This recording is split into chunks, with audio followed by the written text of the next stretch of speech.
ಎಲ್ಲರಿಗೂ ನಮಸ್ಕಾರ. ಎಲ್ಲರೂ ಹೇಗಿದ್ದೀರಾ? ಎಲ್ಲರೂ ಚೆನ್ನಾಗಿದ್ದೀರಾ ಅಂದ್ಕೊಂಡಿದ್ದೀನಿ. ನಾನು ಕೂಡ ತುಂಬ ಚೆನ್ನಾಗಿದ್ದೀನಿ. ಭೂಮಿಕಾ ಯೂಟ್ಯೂಬ್ ಚಾನಲ್ಗೆ ಸ್ವಾಗತ. ಇವತ್ತು ತುಂಬ ಸುಲಭವಾಗಿ ಸ್ಪಾಂಜ್ ಕೇಕ್ ಯಾವ ಥರ ಮಾಡೋದನ್ನು ತೋರಿಸ್ತಾ ಇದ್ದೀನಿ.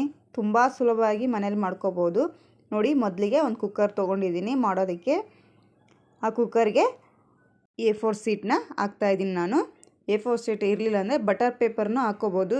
ಅದು ಬಟರ್ ಪೇಪರ್ನೂ ಇರಲಿಲ್ಲ ಅಂದರೆ ಮೈದಾ ಹಿಟ್ಟು ಹಾಕ್ಕೊಂಡು ಇದನ್ನ ಮಾಡ್ಕೋಬೋದು. ನೋಡಿ, ಇವಾಗ ಇದ್ರ ಮೇಲ್ಗಡೆ ಎಣ್ಣೆನ ಹಾಕ್ತಾಯಿದ್ದೀನಿ. ಸ್ಪ್ರೆಡ್ ಮಾಡ್ಕೋಬೇಕು ಎಣ್ಣೆ ಎಲ್ಲ. ಸೈಡಿಗೆ ಕೂಡ ನಾನು ಪೇಪರ್ನ ಹಾಕ್ತಾಯಿದ್ದೀನಿ. ಸೈಡ್ಗೆ ನೀವು ಹಾಕ್ಕೋಬೋದು, ಇಲ್ಲಾಂದರೆ ಹಂಗೇನೂ ಮಾಡ್ಕೋಬೋದು. ನೋಡಿ, ಇವಾಗ ಈ ಪೇಪರ್ ಕೂಡ ಎಣ್ಣೆನ ಸವರ್ಬಿಟ್ಟು ಇಟ್ಕೊಂಡಿದ್ದೀನಿ. ಒಂದು ಮಿಕ್ಸಿ ಜಾರ್ ತೊಗೊಂಡಿದ್ದೀನಿ. ಆ ಜಾರ್ಗೆ ಟೀ ಕುಡಿತೀವಲ್ಲ ಆ ಥರದ್ದೊಂದು ಕಪ್ ತೊಗೊಂಡಿದ್ದೀನಿ. ಅಳತೆಗೆ ಲೋಟ ಅಥವಾ ಕಪ್ನ ಅಳತೆಗೆ ಇಟ್ಕೊಂಡಿರಿ ಒಂದು. ನೋಡಿ, ಇವಾಗ ಒಂದು ಕಪ್ಪು ಸಕ್ಕರೆನ ಹಾಕ್ತಾಯಿದ್ದೀನಿ ನಾನು. ಇದಕ್ಕೆ 1.5 ಕಪ್ಪಷ್ಟು ಹಾಕ್ತಾಯಿದ್ದೀನಿ ಸಕ್ಕರೆನ. ನೆಕ್ಸ್ಟು ಅರ್ಧ ಕಪ್ಪು ಮೊಸರನ್ನ ಸೇರಿಸ್ತಾಯಿದ್ದೀನಿ ನಾನು. ಸಕ್ಕರೆ ಇರಲಿಲ್ಲ ಅಂದರೆ ಬೆಲ್ಲನೂ ಹಾಕೋಬೋದು. ನೋಡಿ, ಇವಾಗ ಅರ್ಧ ಕಪ್ಪಷ್ಟು ಹಾಲು ಹಾಕ್ತಾಯಿದ್ದೀನಿ. ತುಂಬ ಟೇಸ್ಟಿಯಾಗುತ್ತೆ. ನೋಡಿ, ಇವಾಗ 2.5 ಕಪ್ಪಷ್ಟು ಮೈದಾ ಹಿಟ್ಟನ್ನ ಸೇರಿಸ್ತಾಯಿದ್ದೀನಿ ನಾನು. ಗೋಧಿ ಹಿಟ್ಟಿನಿಂದನೂ ಮಾಡ್ಕೋಬೋದು ಈ ಕೇಕ್ನ. ನೋಡಿ, ಇವಾಗ 2.5 ಕಪ್ಪಷ್ಟು ಸೇರಿಸಿದ್ದೀನಿ ನಾನು. ಸಕ್ಕರೆ, ಮೊಸರು, ಹಾಲು, ಮೈದಾ ಹಿಟ್ಟು ಮತ್ತು ಅರ್ಧ ಲೋಟ ಅಡುಗೆ ಎಣ್ಣೆನ ಹಾಕ್ತಾಯಿದ್ದೀನಿ. ನೋಡಿ, ಇವಾಗ ಇದನ್ನು ರುಬ್ಕೋಬೇಕು. ನೋಡಿ ಯಾವ ಥರ ಆಗಿದೆ ರುಬ್ಕೊಂಡ ನಂತರ. ಈ ಥರ ಇರಬೇಕು ಕೇಕ್ ಮಾಡೋದಕ್ಕೆ. ನೋಡಿ, ಇವಾಗ ಒಂದು ಬೌಲ್ಗೆ ಹಾಕೊಳ್ಳೋಣ ಇದನ್ನು ರುಬ್ಕೊಂಡಿದ್ದನ್ನ. ನೋಡಿ, ಇವಾಗ ಹಾಕ್ತಾಯಿದ್ದೀನಿ ನಾನು. ನೋಡಿ, ಇವಾಗ ಒಂದು ಬೌಲ್ಗೆ ಸೇರಿಸ್ತಾ ಇದ್ದೀನಿ. ಈ ಥರ ತಿಕ್ಕಾಗಿರಬೇಕು ಕೇಕ್ ಮಾಡ್ಕೊಳ್ಳೋದಕ್ಕೆ. ಗ್ಯಾಸಿನ ಮೇಲ್ಗಡೆ ಒಂದು ದಪ್ಪದಾಗಿರುವಂಥ ಹಂಚನ್ನ ಇಟ್ಕೊಂಡಿದ್ದೀನಿ. ಹಂಚು ಒಂದು 5 ನಿಮಿಷ ಕಾಯೋದಕ್ಕೆ ಇಟ್ಕೊಂಡಿದ್ದೀನಿ ನಾನು.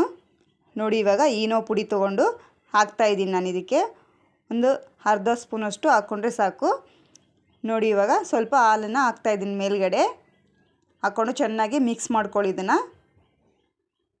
ನೋಡಿ, ಯಾವ ಥರ ಮಿಕ್ಸ್ ಮಾಡ್ತಾಯಿದ್ದೀನಲ್ಲ ಆ ಥರ ಮಿಕ್ಸ್ ಮಾಡಬೇಕು.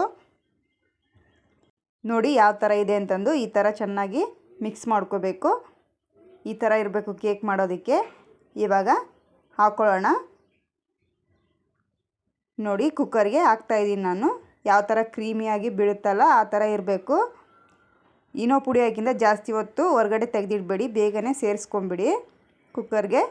ನೋಡಿ, ಇವಾಗ ಕುಕ್ಕರ್ಗೆ ಹಾಕ್ಕೊಂಡು 1-2 ಸರಿ ಕೆಳಗಡೆ ಟ್ಯಾಪ್ ಮಾಡ್ಕೋಬೇಕು.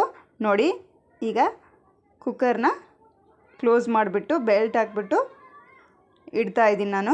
ವಿಸಿಲ ತೆಗೆದುಬಿಟ್ಟೇ ಇಡಬೇಕು, ವಿಸಿಲ್ ಹಾಕಿ ಇಡಬೇಡಿ.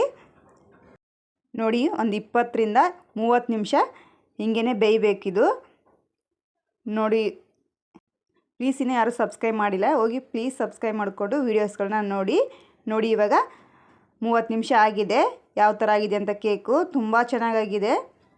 ನೋಡಿ, ಇವಾಗ ಕೇಕ್ ಆಗಿದೆಯೋ ಇಲ್ಲೋ ಅಂತಂದು ತಿಳ್ಕೊಬೇಕಂದ್ರೆ ಈ ಥರ ಸ್ಪೂನಲ್ಲಿ ಅಥವಾ ಚಾಕಲ್ಲಿ ನೋಡ್ಕೊಳ್ಳಿ.